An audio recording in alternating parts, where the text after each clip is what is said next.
नमस्कार दोस्तों। आज हम लोग कोऑर्डिनेशन कंपाउंड का जो एक टॉपिक है, वर्नर थ्योरी, उसको डिस्कस करने वाले हैं। तो देखेंगे आज कि वर्नर जी ने क्या क्या किया था और इसके रिलेटेड कौन सा क्वेश्चंस हम लोग के बोर्ड्स में या कॉम्पिटिटिव में आ जाते हैं। पहले बहुत जल्दी 1-2 मिनट में हम लोग समझ लेंगे कि वर्नर थ्योरी है क्या। समझ लेंगे बोलना गलत होगा, समझने की कोशिश करेंगे, समझ पाए या ना पाए, और आंसर सॉल्व कर लेंगे। आंसर सॉल्व करने की कोशिश नहीं करेंगे, आंसर सॉल्व होगा ही, भले थ्योरी समझ में आए या ना आए।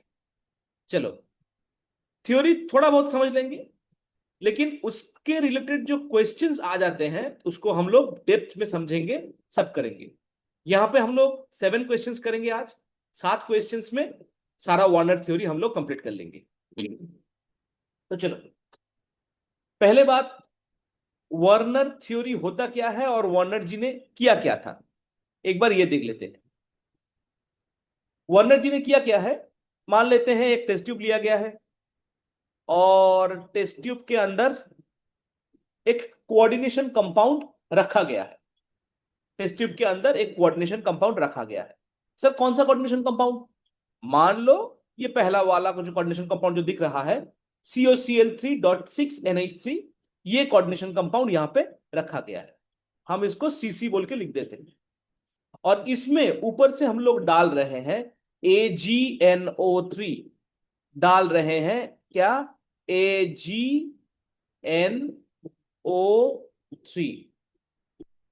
डालने के बाद ये ऑब्जर्व किया गया है कि नीचे कुछ प्रेसिपिटेट आ रहे हैं। वर्नर जो भी एक्सपेरिमेंट किए हैं, ज्यादातर एक्सपेरिमेंट वर्नर का कोबाल्ट रिलेटेड हुआ है। तो हम लोग भी पहला कुछ एग्जाम्पल कोबाल्ट को लेके ही देखेंगे। एक बार पहले ये दो इक्वेशन को स्टडी कर लेते हैं, क्या लिखा हुआ है। पहला कोऑर्डिनेशन कंपाउंड है COCl3.6NH3, दूसरा वाला है COCl3.5NH3। अब दोनों में ही हम लोग डाल रहे हैं क्या? AgNO3। ध्यान से देखो, यहां पे भी 3 क्लोरीन आयन है, यहां पे भी 3 क्लोरीन है, लेकिन जब ये प्रेसिपिटेट फॉर्म कर रहा है, 3 AgCl बन रहा है, 3 AgCl बन रहा है, और यहां पे 2 AgCl बन रहा। सर ऐसा भेदभाव क्यों? दोनों में ही 3 क्लोरीन है, दोनों में ही 3 AgCl बनना चाहिए था, बन क्यों नहीं रहा है? एक में 3 बन रहा है, दूसरे में 2 बन रहा है, ऐसा क्यों? और वर्नर ये एक्सपेरिमेंट कर ही क्यों रहे थे? अचानक टेस्ट ट्यूब ले लिए, कोऑर्डिनेशन कंपाउंड डाल दिए, उसमें AgNO3 डाल दिए। करना क्या चाहते हो? करना जो है, कोऑर्डिनेशन कंपाउंड का 2-3 चीजें मेजर करना है हमको, या फिर 2-3 चीजों को बारे में पता लगाना है। कौन सा? एक हो गया कि कोऑर्डिनेशन स्ट्रक्चर का फॉर्मूला कैसे लिखें, इसके बारे में पता लगाना है। दूसरा, कोऑर्डिनेशन कंपाउंड कैसे आयोनाइज करते हैं, इसके बारे में पता लगाना है। और कोऑर्डिनेशन कंपाउंड सॉल्यूशन में इसका कंडक्टेंस मेजर करना है। हालांकि वर्नर का थ्योरी फॉर्म हुआ था प्रेसिपिटेशन और कंडक्टेंस को मेजर करके ही, लेकिन आज के दिन हम लोग फॉर्मूला, आयोनाइजेशन, कंडक्टेंस, यही सब एक कंपाउंड का मेजर करने वाले हैं। तो हमको लगता है कि यहां तक हमको समझ में आ गया है कि वर्नर ने किया क्या था और किया क्यों था। और एक बार रिपीट कर देते हैं, वैरायटी ऑफ कोऑर्डिनेशन कंपाउंड लिया था जो होता है कोबाल्ट बेस्ड। उसमें AgNO3 डाल के देखा जा रहा था कि कितना प्रेसिपिटेट फॉर्म हो रहा है। कौन सा प्रेसिपिटेट? AgCl।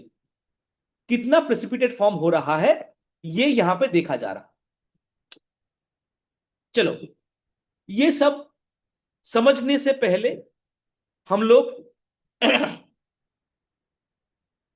2-3 चीजें और समझ लेते हैं, उसके बाद डायरेक्टली हम लोग क्वेश्चन में चले जाएंगे।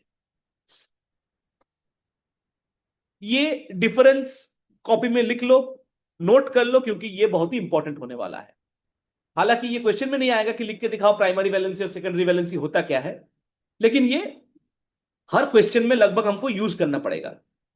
इसके लिए हम लोग एक कोऑर्डिनेशन कंपाउंड लिख लेते हैं। मान लो जो लिखा हुआ था पहले उसी को लिख लेते हैं, CONH3 होल 6, और ब्रैकेट के बाहर हम लोग लिख लेते हैं Cl3। अच्छा, नेक्स्ट क्या हमको पता है कि कोऑर्डिनेशन स्फीयर क्या होता है? हाँ सर, बिल्कुल हमको पता है कोऑर्डिनेशन स्फीयर क्या होता है। तो बताओ कोऑर्डिनेशन स्फीयर क्या होता है? ये जो ब्रैकेट के अंदर वाला पार्ट होता है इसको कोऑर्डिनेशन स्फीयर कहा जाता है। उसमें दो चीज रहता है, एक हो गया हमारा सेंट्रल मेटल आयन, और दूसरा पार्ट हो गया हमारा नॉन मेटल। यहां पे हो गया गलती, कोऑर्डिनेशन स्फीयर के अंदर रहेगा तो इसको कहा जाएगा लाइगैंड, उसका बाहर रहेगा तो इसको हम कह सकते हैं क्या, नॉन मेटल। लेकिन इसको कहा जाता है काउंटर आयन, स्पेक्टेटर आयन, इसको ये सब कहा जाता है, काउंटर आयन, स्पेक्टेटर आयन, ये सब कहा जाता है। ये हम यहाँ पे CI लिख के रख देते। हमको याद होगा, अगर हम लोग IUPAC नोमेनक्लेचर किए होंगे या फिर थोड़ा बहुत पता होगा इसके बारे में, तो पानी में अगर तुम इसको खोलोगे तो ब्रैकेट के बाहर वाला पार्ट हमेशा आयोनाइज कर जाएगा। मतलब जब ही इसको तुम रिएक्शन करवाने जाओगे, जो ब्रैकेट के बाहर वाला पार्ट होगा वो पहले भाग जाएगा। तुम लोगों के फ्रेंड सर्कल में भी ऐसा होता है कि मान लो तुम्हारे पास, तुम मान लो कोबाल्ट हो, तुम्हारे पास मान लो बहुत सारा दोस्त है। कितना दोस्त है? मान लो 9 दोस्त है, 9। 6 है तुम्हारा एकदम करीबी दोस्त जो तुम्हारा कोऑर्डिनेशन स्फीयर में रहता है, आसपास घूमता है, हर वक्त तुम्हारे साथ ही रहता है। और 3 दोस्त ऐसे हैं जो थोड़े दूर तुमसे रहते हैं।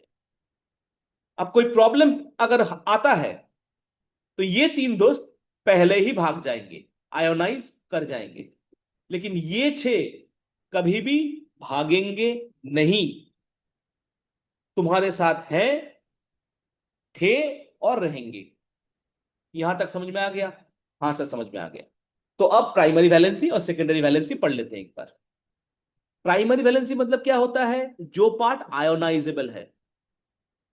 तो इस कंपाउंड में कौन सा पार्ट आयोनाइजेबल है? अभी बताया, ब्रैकेट के बाहर वाला पार्ट।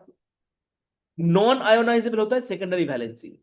मतलब सेकेंडरी वैलेंसी होता है ब्रैकेट के अंदर जो लाइगेंड रहता है, जितना लाइगेंड होगा ब्रैकेट के अंदर उतना सेकेंडरी वैलेंसी होगा।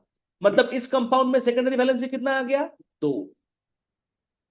कैसे 2 सर? 2 तो गलत आंसर हो गया। कितना हो गया? यहां पे कितना लिखा है? 6। यहां पे कितना होगा? 3, क्योंकि 3 लिखा हुआ है। तो प्राइमरी वैलेंसी, ब्रैकेट के बाहर कितना नॉन मेटल है। सेकेंडरी वैलेंसी, ब्रैकेट के अंदर कितने लाइगैंड है। जनरली प्राइमरी वैलेंसी हमेशा एनायंसी होंगे, मतलब नेगेटिवली चार्ज कंपाउंड ही होंगे। लेकिन लाइगेंड्स अनायंस हो सकते हैं, न्यूट्रल हो सकते हैं, सारा कुछ हो सकते हैं। तो अंदर वाला कंपाउंड माइनस चार्ज भी हो सकते हैं, न्यूट्रल भी हो सकते हैं। अभी कहा गया है कि प्राइमरी कहां रहता है? कोऑर्डिनेशन स्फीयर के बाहर, आउटसाइड। ये वाला कोऑर्डिनेशन स्फीयर के इनसाइड। ये हमेशा आयोनिक बॉन्ड करेंगे जो टूट जाएंगे, और ये कोऑर्डिनेट बॉन्ड करता है जो टूटता है नहीं। आयोनिक बॉन्ड टूट जाता है, कोऑर्डिनेट बॉन्ड टूटता नहीं है। ये वाला दोस्ती बहुत दिन तक चलने वाला है। ये सोल्यूशन में आयोनाइज कर जाएंगे, ये सोल्यूशन में आयोनाइज नहीं करेंगे। ये डायरेक्शनल होगा और ये नॉन डायरेक्शनल होगा। डायरेक्शनल नॉन डायरेक्शनल के बारे में हम लोग अगले वीडियोस में डिस्कस कर लेंगे। फिलहाल के लिए हम लोग अभी आधा आधा तुमको समझ में आ रहा है, आधा आधा नहीं आ रहा है, डायरेक्ट क्वेश्चन सॉल्व करना शुरू कर देंगे। धीरे धीरे देखो 7 क्वेश्चन कंप्लीट हो जाएंगे और हमको ये सब चीजें समझ में आने लगेंगी। चलो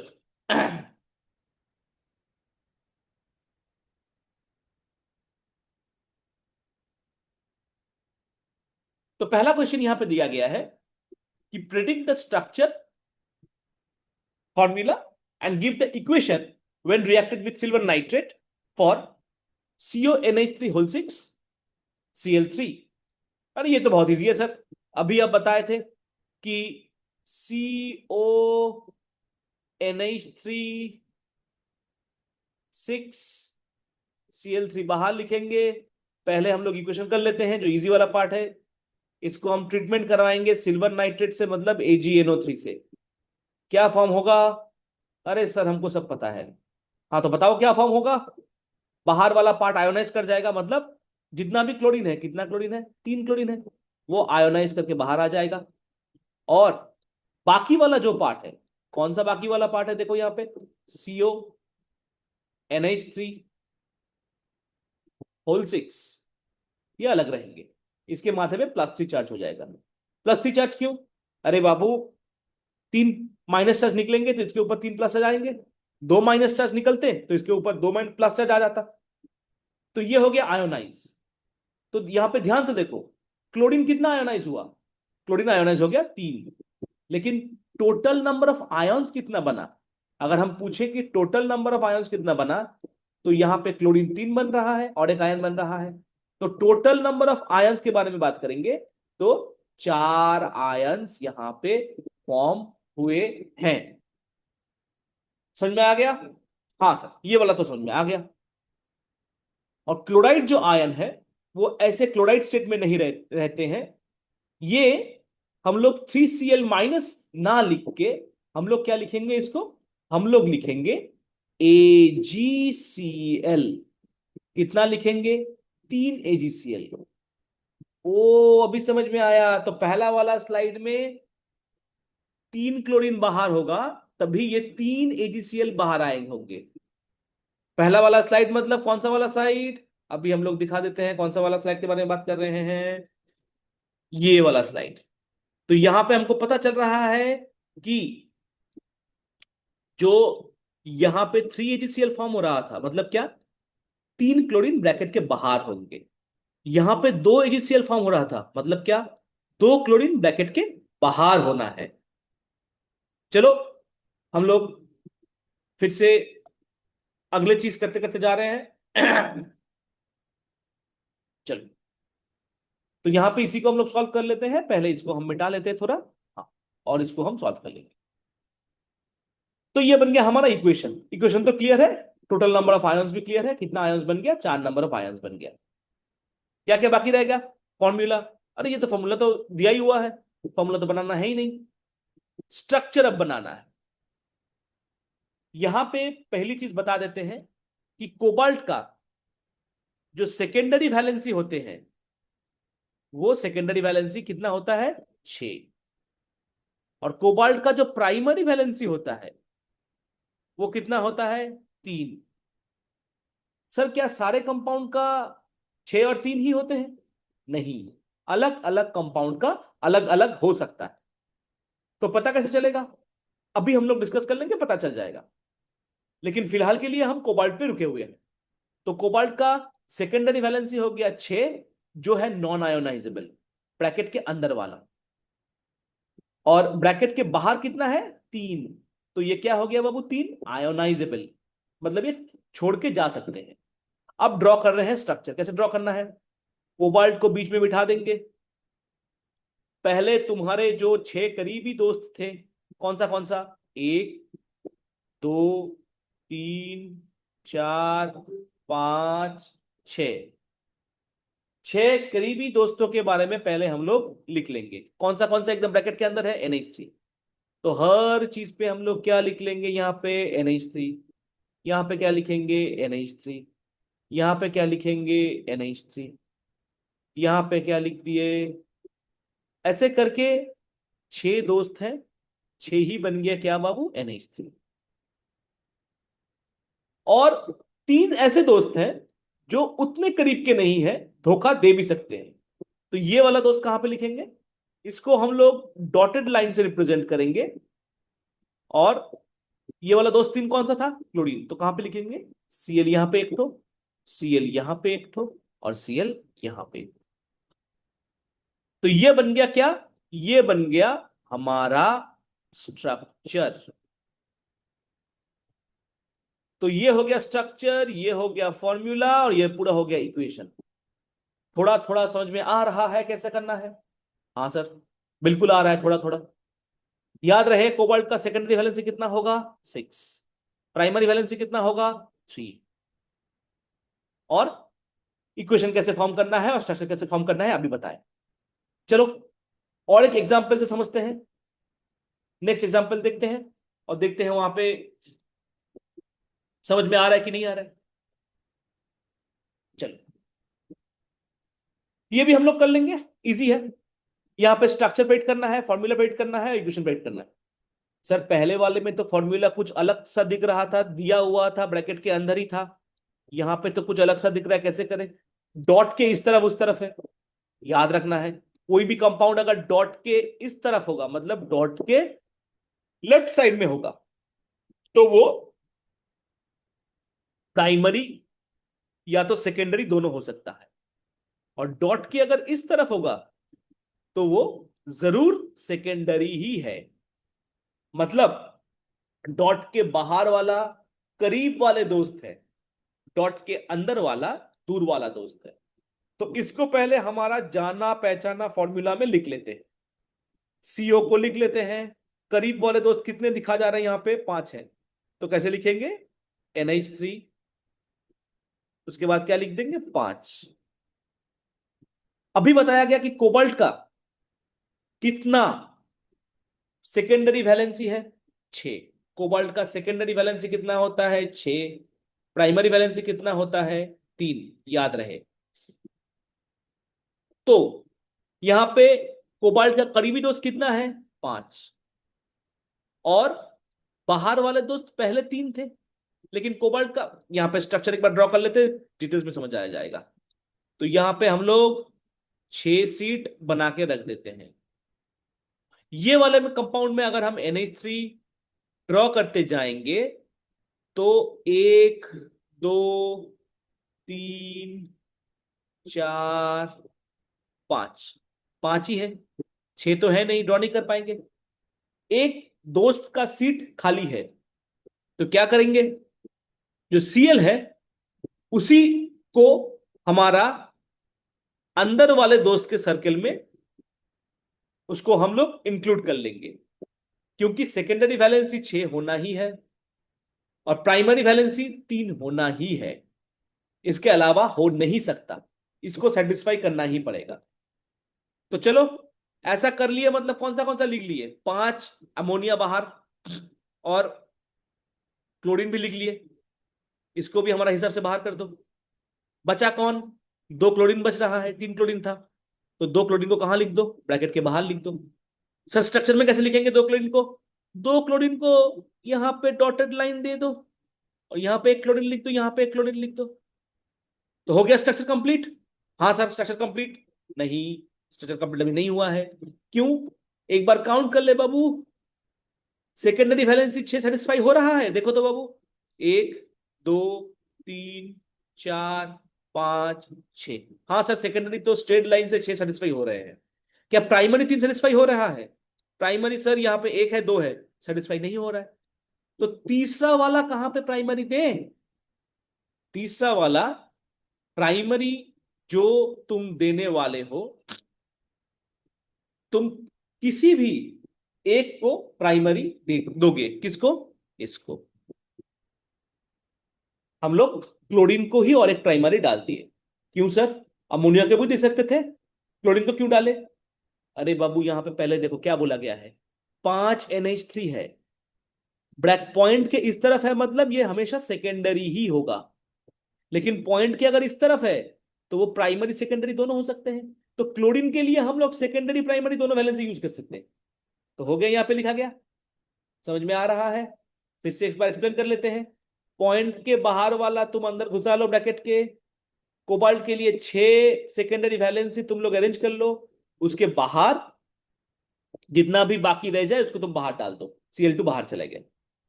अब इसका इक्वेशन कैसे बनेगा, इसको तुम रिएक्शन कराओ किससे, AgNO3 के साथ रिएक्शन करवाओ, तो ये क्या फॉर्म हो जाएगा, 2 Cl बाहर भाग जाएंगे, Cl बाहर भागेगा किसको लेके बाबू, Ag को लेके, और बाकी जो कंपाउंड बचा, कौन सा कंपाउंड बचा, CO NH3 होल 5 Cl, ये पूरा अंदर आ गया। तो बताओ टोटल नंबर ऑफ आयंस कितना फॉर्म हुआ? 2 क्लोरीन था, 2 GCl बन गया। टोटल आयंस कितना बना? टोटल आयन 3 बन गया। टोटल अगर हम देखेंगे तो 3 बन गया। आयोनाइजेबल कितना है? टोटल आयन 3 है। आयोनाइजेबल क्लोरीन कितना है? 2। प्रेसिपिटेट कितना मोल पर रहा है? प्रेसिपिटेट पर मोल कितना आ रहा है? 2 मोल AgCl3। तो यहां पे क्या लिखेंगे? 2 मोल AgCl3। सर समझ में तो आ रहा है, लेकिन थोड़ा हौच पौच लग रहा है, और एक एग्जाम्पल से समझा दीजिए तो क्लियर हो जाएगा। चलो यहीं पे और एक एग्जाम्पल ले लेते हैं और समझा देते हैं। मान लो यही वाला कंपाउंड को हम थोड़ा और लिख देते हैं। क्या लिखते हैं? मान लो कंपाउंड ऐसा है, थोड़ा कलर चेंज कर लेते हैं पेन का ताकि समझ में आ जाए। मान लो ये लिख लेते हैं CO। मान लो लिखते हैं हम COCl3। COCl3 डॉट 4NH3 अगर होता तो क्या कर लेते? CO को बीच में बिठाओ, डॉट के उस पार जो है, कौन सा डॉट के उस पार है बाबू? NH3। तुम NH3 को पहले तुम सेकेंडरी वैलेंसी में सेटिस्फाई कर दो। यहां पे NH3 लिख दो, यहां पे NH3 लिख दो, यहां पे भी NH3 हम लोग लिख देते हैं। 4 NH3 लिख दिए। फिर भी 2 बच रहा है तो क्या करेंगे?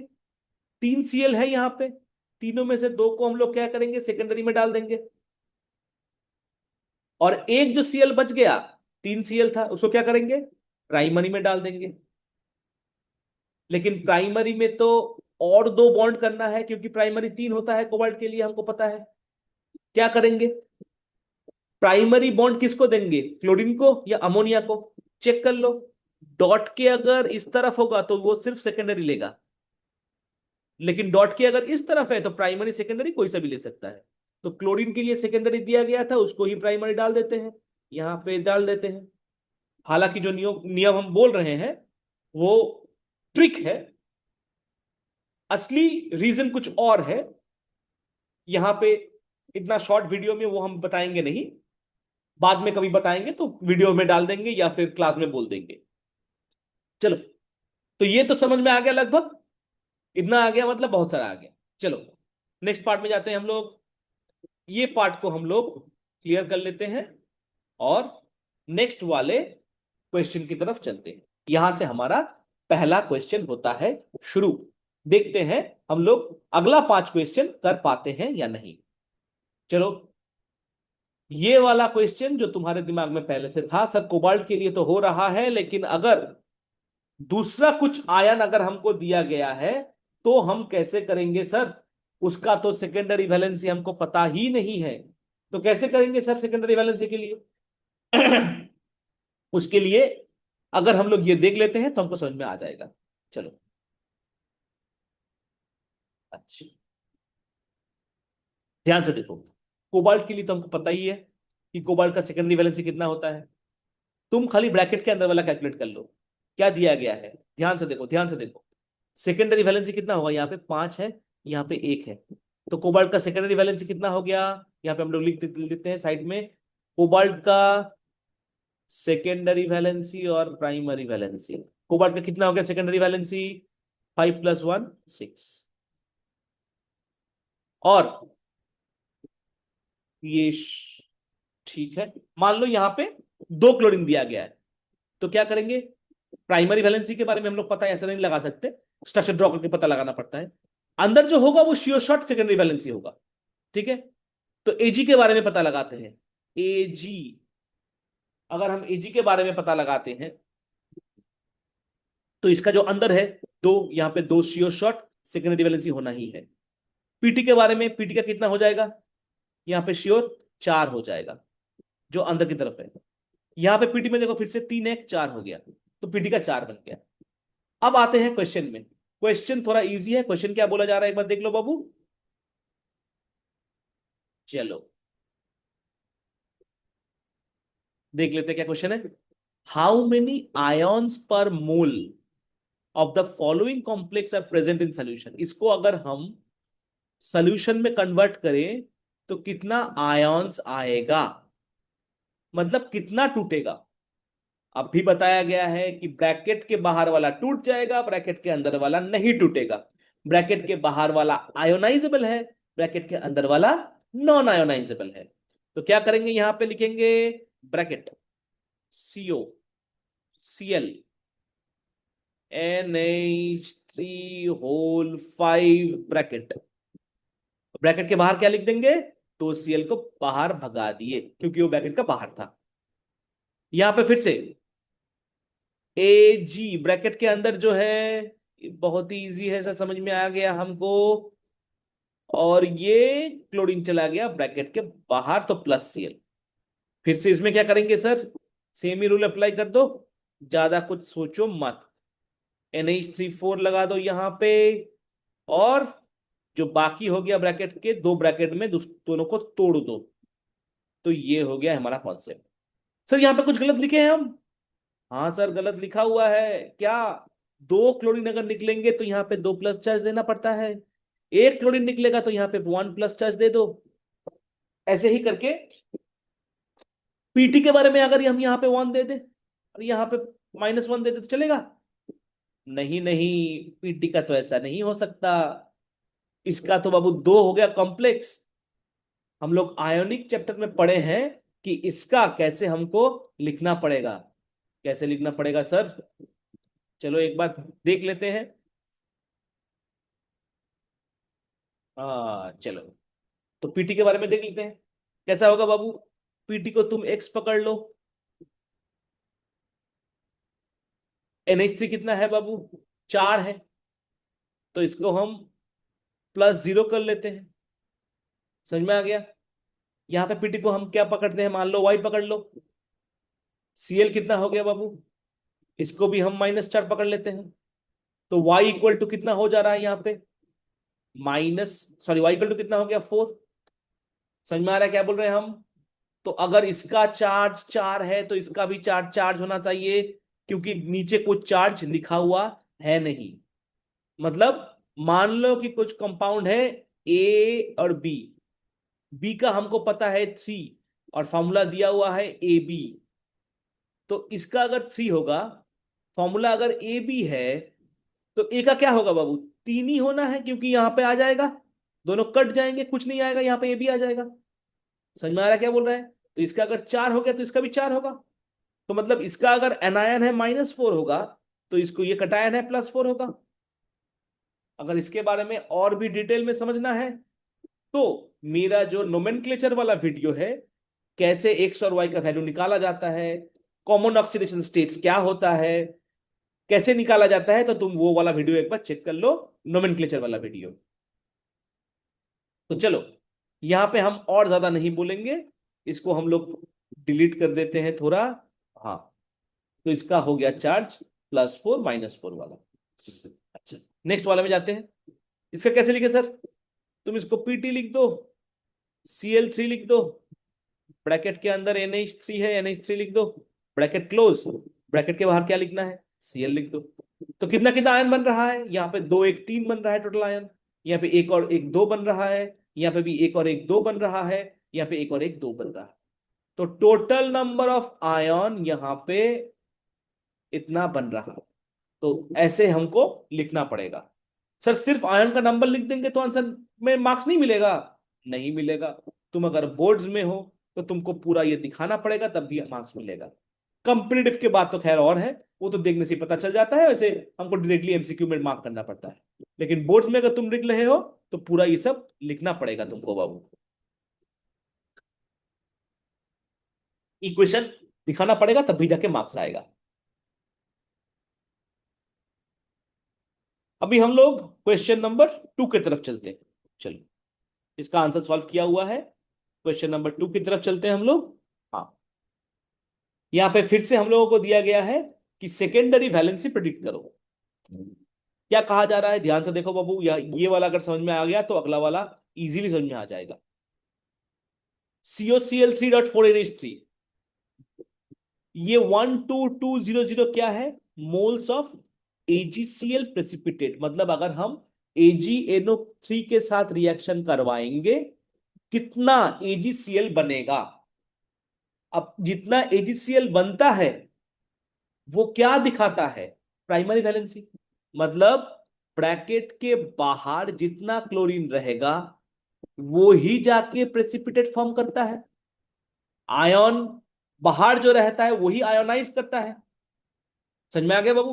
तो यहां पे क्या बोला जा रहा है कि एक ही बाहर निकलेगा, मतलब हम क्या लिखेंगे, ब्रैकेट हम डाल देते हैं, ब्रैकेट के बाहर एक ही एजिसियल मतलब एक ही क्लोरीन होगा, बाकी सब ब्रैकेट के अंदर डाल दो। मतलब क्या लिखेंगे, पहले CO लिख दो, क्लोरीन कितना बच गया, 2 क्लोरीन बच गया, Cl2 लिख देते हैं। अमोनिया कितना बच गया, NH4 बच गया, तो NH4 को भी अंदर डाल देते हैं। अरे वाह, ये काफी इजी लग रहा है। अब सर इक्वेशन कैसे बनेगा, इक्वेशन तो बना ही लोगे तुम, पता है हमको कि AgNO3 के साथ रिएक्शन होगा, तो कैसे रिएक्शन लिखेंगे बाबू, पहले CO Cl2 NH3 होल 4 और Cl, एक Cl बाहर चला जाएगा, वही फॉर्म कर लेगा क्या बाबू, AgCl। वो प्रेसिपिटेट फॉर्म करता है व्हाइट कलर का। सर जरा इसका स्ट्रक्चर बना के दिखाओ ना, तो समझ में आ जाएगा। चलो तो स्ट्रक्चर बना के भी दिखा देते हैं। CO को बीच में लिखते हैं, उसका 6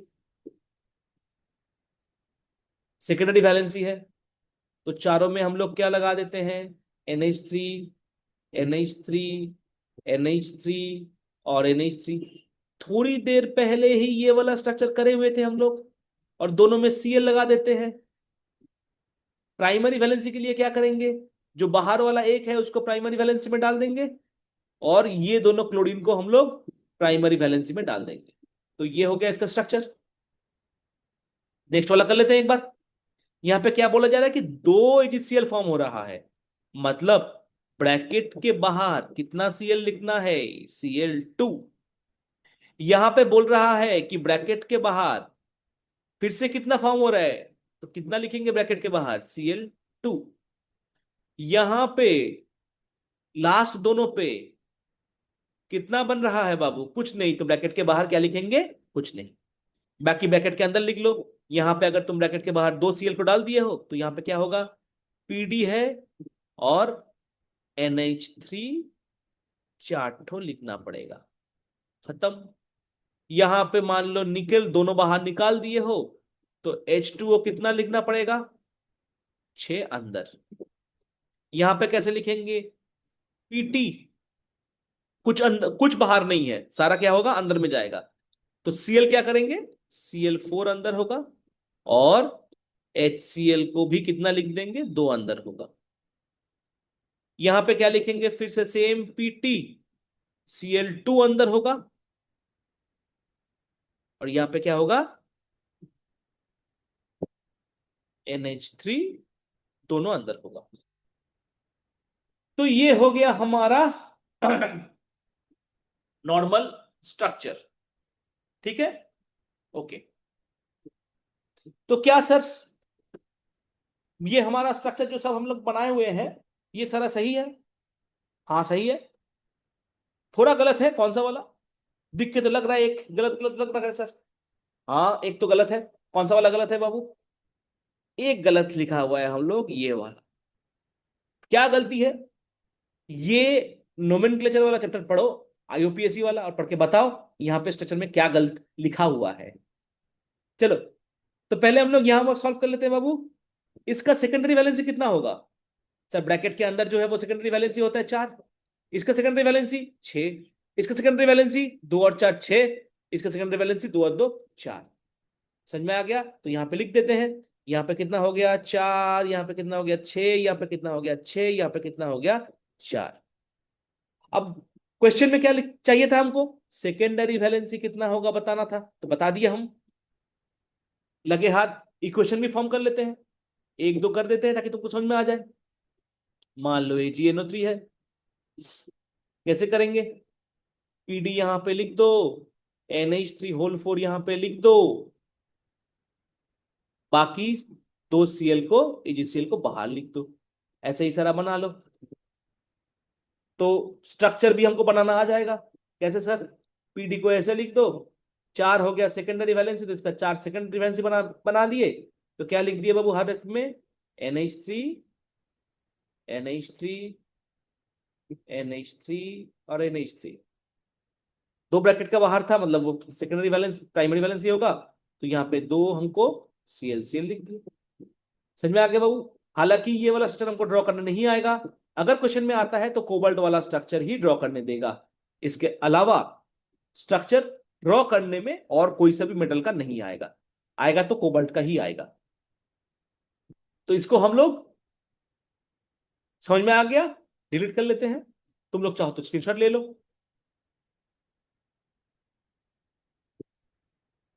हम लोग जाते हैं नेक्स्ट क्वेश्चन की तरफ। हाँ, ये वाला क्वेश्चन मजा आ जाएगा। ये वाला क्वेश्चन एनसीईआरटी का है और कंडक्टेंस पूछ रहा कि बताओ, ये सारा हम लोग कंपाउंड लिखे हुए हैं यहाँ पे, इसका increasing conductivity for the solution. अब सर ये क्या हो गया, हमको तो पता ही नहीं चल रहा है कुछ। सर कुछ हेल्प कर लीजिए। चलो हम लोग कर लेते हैं बाबू, कुछ भी दे दे, इक्वेशन बना ले खाली, काम खत्म। इसमें क्या इक्वेशन बनाएंगे? CrNH3 होल 5Cl अंदर प्लस 2Cl माइनस बाहर। यहां पे क्या इक्वेशन बनाएंगे? CONH3 होल 6 अंदर प्लस 3Cl माइनस बाहर। यहां पे क्या होएगा? CONH3 होल 4Cl2 अंदर, उसके साथ एक Cl माइनस बाहर। लास्ट वाले में क्या होगा? सारा कुछ अंदर, बाहर कुछ होगा नहीं, प्लस कुछ नहीं। तो टोटल नंबर ऑफ आयंस कितना बन रहा है? यहां पे बन रहा है एक आयन। टोटल आयन कितना बन रहा है? टोटल आयन यहां पे बन रहा है एक, यहां पे बन रहा है दो, यहां पे बन रहा है तीन और एक चार, यहां पे बन रहा है दो और एक तीन। क्वेश्चन पूछा गया क्या? Order of conductivity. Sir conductivity मतलब? कंडक्टिविटी मतलब आयंस का फ्लो या तो करंट का फ्लो। जितना ज्यादा आयंस होगा उतना कंडक्टिविटी ज्यादा होगा, जितना ज्यादा आयंस उतना कंडक्टिविटी ज्यादा। ये तो हमको 9-10 में पता चल गया था। तो बताओ सबसे ज्यादा कंडक्टिविटी किसका होगा? अरे सर ये चार है, इसका ही कंडक्टिविटी ज्यादा होगा, सही आंसर। इसके बाद कौन सा होगा? तीन वाले का होगा कंडक्टिविटी। उसके बाद तो इसको हम कर लेते हैं, सबसे पहले आएगा चार वाला, उसके बाद आएगा तीन वाला, उसके बाद आएगा दो वाला, उसके बाद आएगा एक वाला। तो ज्यादातर ये तो आयंस फॉर्म ही नहीं हो रहा है, आयोनाइज होगा ही नहीं पहला वाला। फिर भी सबसे ज्यादा कंडक्टेंस कौन होगा? ये वाला कंपाउंड सबसे ज्यादा कंडक्टिविटी दिखाएगा, उसके बाद तीन वाला दिखाएगा, उसके बाद दो वाला दिखाएगा, उसके बाद एक वाला दिखाएगा। समझ में आ गया? हाँ सर ये काफी इजी था, खाली ये सब कंडक्टिविटी कंडक्टिविटी लिख के हमको डरा रहा था। तो इसको हम फिर से करते हैं डिलीट और जाते हैं नेक्स्ट स्लाइड के तरफ। अब आ गया फिर से वही वाला क्वेश्चन, कौन सा वाला? प्रेसिपिटेशन बताओ। प्रेसिपिटेशन हमको आ गया करने में? हाँ सर अभी तो हम ऐसे ही कर देंगे, AgNO3 लाओ, हम प्रेसिपिटेट करके दिखा देते हैं कैसे किया जाता है। लेकिन प्राइमरी और सेकेंडरी वैलेंसी क्रोमियम का कितना होता है सर? पता नहीं हमको। सर आप बोले थे ड्रॉ करने नहीं आएगा, तो आ गया क्वेश्चन में। तो क्वेश्चन पढ़ो, कुछ ना कुछ हिंट दिया हुआ रहेगा। क्या लिखा हुआ है? टोटल नंबर ऑफ आयंस कितना फॉर्म हो रहा है लिखा हुआ है। टोटल नंबर ऑफ आयंस लिखा हुआ है कि दो फॉर्म हो रहा है। अगर टोटल नंबर ऑफ आयंस दो फॉर्म हो रहा है तो क्या होगा structure? Cr, molar conductance of solution corresponds to a total number of two ions. तो Cr जो कुछ भी होगा ये एक आयन बनेगा, और Cl वाला एक बाहर रखो, वो वाला एक आयन बाहर बना देगा। तो अंदर में क्या क्या डाल दो बाबू? सारे चीज जो है उसको अंदर डाल दो। H2O 4 तो है, अंदर डालो। क्लोरीन 2 तो है, अंदर डालो। ये सब अंदर डाल दिए, एक क्लोरीन को बाहर निकाल दिए। अब सिल्वर नाइट्रेट के साथ रिएक्शन करवा लो, AgNO3, तोड़ दो, क्या होगा बाबू? AgCl एक मोल प्रेसिपिटेट करेगा। क्यों सर एक मोल क्यों? अरे बाहर एक ही AgCl है, कितनी बार बताएं। और और एक क्या किस में टूटेगा? CrH2O whole 4 Cl2। अगर ये बोला जाता कि 2 मोल, ध्यान से सुनो, अगर ये कहा जाता कि 2 मोल, यहां पे क्या लिखा है? टोटल आयंस 2 होगा, लेकिन अगर लिखा होता कि 2 आयन प्रेसिपिटेट हो रहे हैं, क्या 2 आयन प्रेसिपिटेट हो रहे हैं, तब ये क्वेश्चन पलट जाता बाबू। टोटल नंबर ऑफ 2 और 2 आयन प्रेसिपिटेट में डिफरेंस है। 2 आयन प्रेसिपिटेट मतलब क्या होता है? यहां पे 2AgCl लिखना पड़ेगा, तब के लिए यहां पे क्या होगा? 2Cl बाहर होगा और बाकी सारा चीज अंदर होगा। ये किसके लिए होगा बोले थे बाबू? अगर 2 आयन प्रेसिपिटेट हो रहा है ऐसा कहा गया है तो तुम क्वेश्चन देखना, क्वेश्चन में ही कुछ ना कुछ हिंट तुमको मिल जाएगा, वहां से हम लोग कंपाउंड फॉर्मूला ये सब वगैरह वगैरह बना लेंगे। इसको नेम भी करने बोला गया है, नेम इट। कैसे नेम करेंगे बाबू? चलो इसको नेम करो या फिर इसको नेम करो, किसी को भी नेम करो, सेम ही होगा। बताओ नेमिंग कैसे करेंगे? IUPAC नोमेनक्लेचर चैप्टर पढ़े हो तो बताओ कैसे नोमेनक्लेचर करेंगे? सर थोड़ा टाइम चाहिए। हाँ टाइम लो, करो।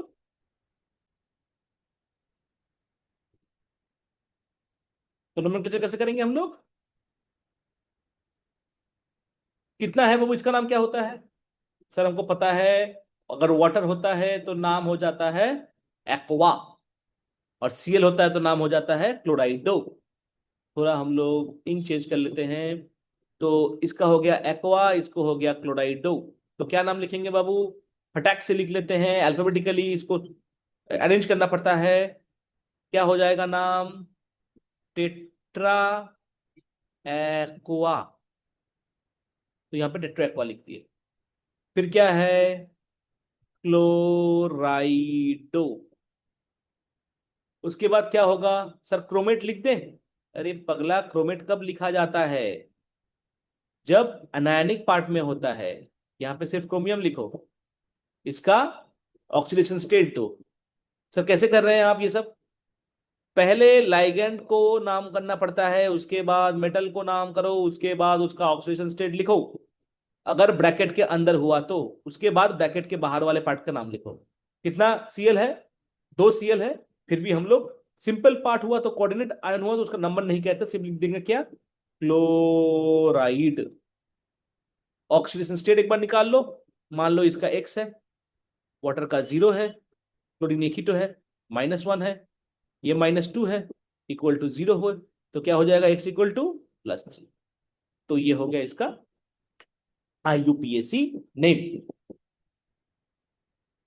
तो ये वाला हमारा खत्म हो गया। उसके बाद चलते हैं हम लोग नेक्स्ट क्वेश्चन की तरफ। चलो, यहां पे भी एक क्वेश्चन आ गया, प्रेसिपिटेशन से ही क्वेश्चन आ गया। तो क्या आ गया फिर से? CrCl3.6H2O, लेकिन इस बार कहा जा रहा है कि 2 मोल AgCl प्रेसिपिटेट हो रहा है। तो क्या लिखेंगे, कैसे करेंगे? 2 मोल AgCl प्रेसिपिटेट हो रहा है मतलब CrCl3, जो भी है इसको हम ऐसे लिखेंगे, इसको हम रब कर देते हैं। पहले हमारा क्या है? पहले 2 Cl को बाहर लिखो, बाकी सब अंदर डाल दो। क्या करेंगे? CrH2O होल 6, एक क्लोरीन, ये सब अंदर चला जाएगा। बाहर कौन चला जाएगा? बाहर कौन चला जाएगा? सिर्फ Cl2। सर क्या ऐसा स्ट्रक्चर होता है? नहीं बाबू, ऐसा स्ट्रक्चर नहीं होता है।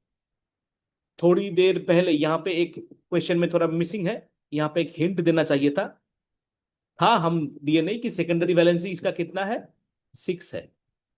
तो ये वाला स्ट्रक्चर ड्रॉ करेंगे तो खराब हो जाएगा, गलत हो जाएगा। सेकेंडरी वैलेंसी अगर 6 दिया हुआ है तो ब्रैकेट के अंदर हम लोग 6 ही लिख सकते हैं। तो इसको फिर से लिखना पड़ेगा, कैसे लिखेंगे? CrH2O होगा 5, क्लोरीन होगा एक, और Cl2 बाहर, इसके साथ एक वाटर ऑफ क्रिस्टलाइजेशन। सर क्यों सर, आप वाटर को बाहर भेज दिए, क्लोरीन को बाहर क्यों नहीं भेजे?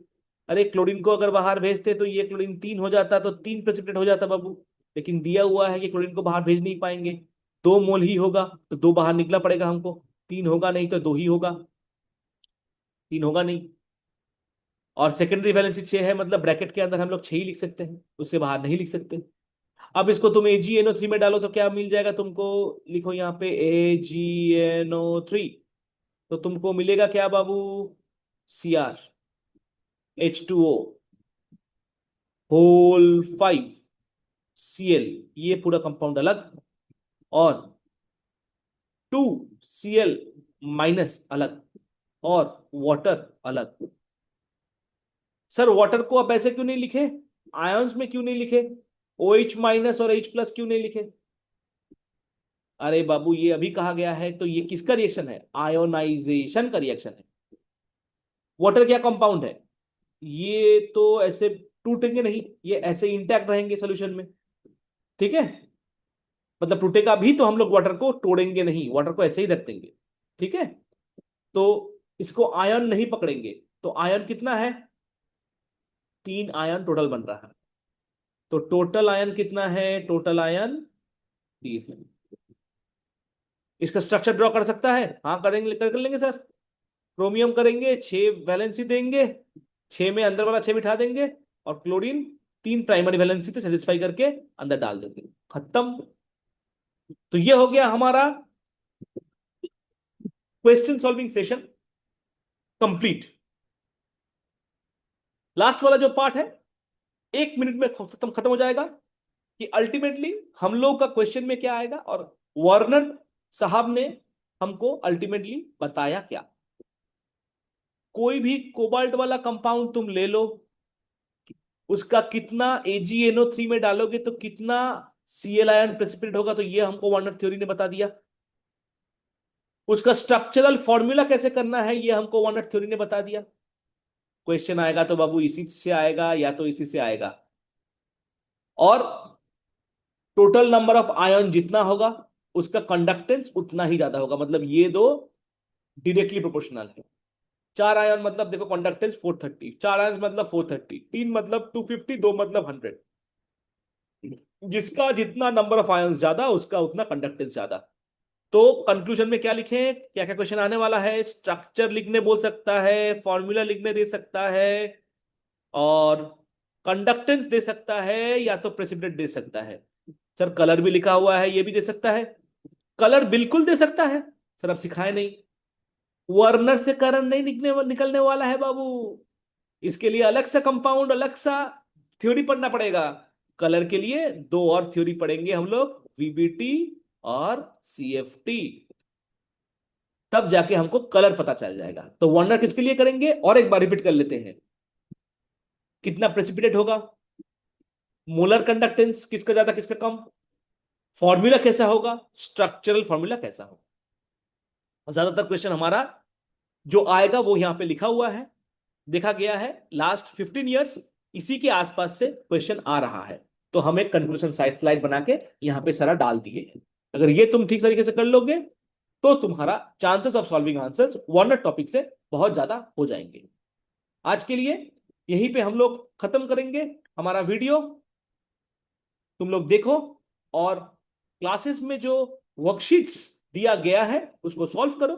नहीं हो रहा है तो लाओ, हम लोग क्लास में बैठे हुए रहेंगे, हम या फिर कोई और क्वेश्चन सॉल्व हो ही जाएगा जो तुमको हो नहीं रहा है। तो आज के लिए इतना ही, बाकी तुम लोग पढ़ लो, पढ़ने के बाद हमको कुछ फीडबैक दे दो, ठीक है? Bye bye, Tata.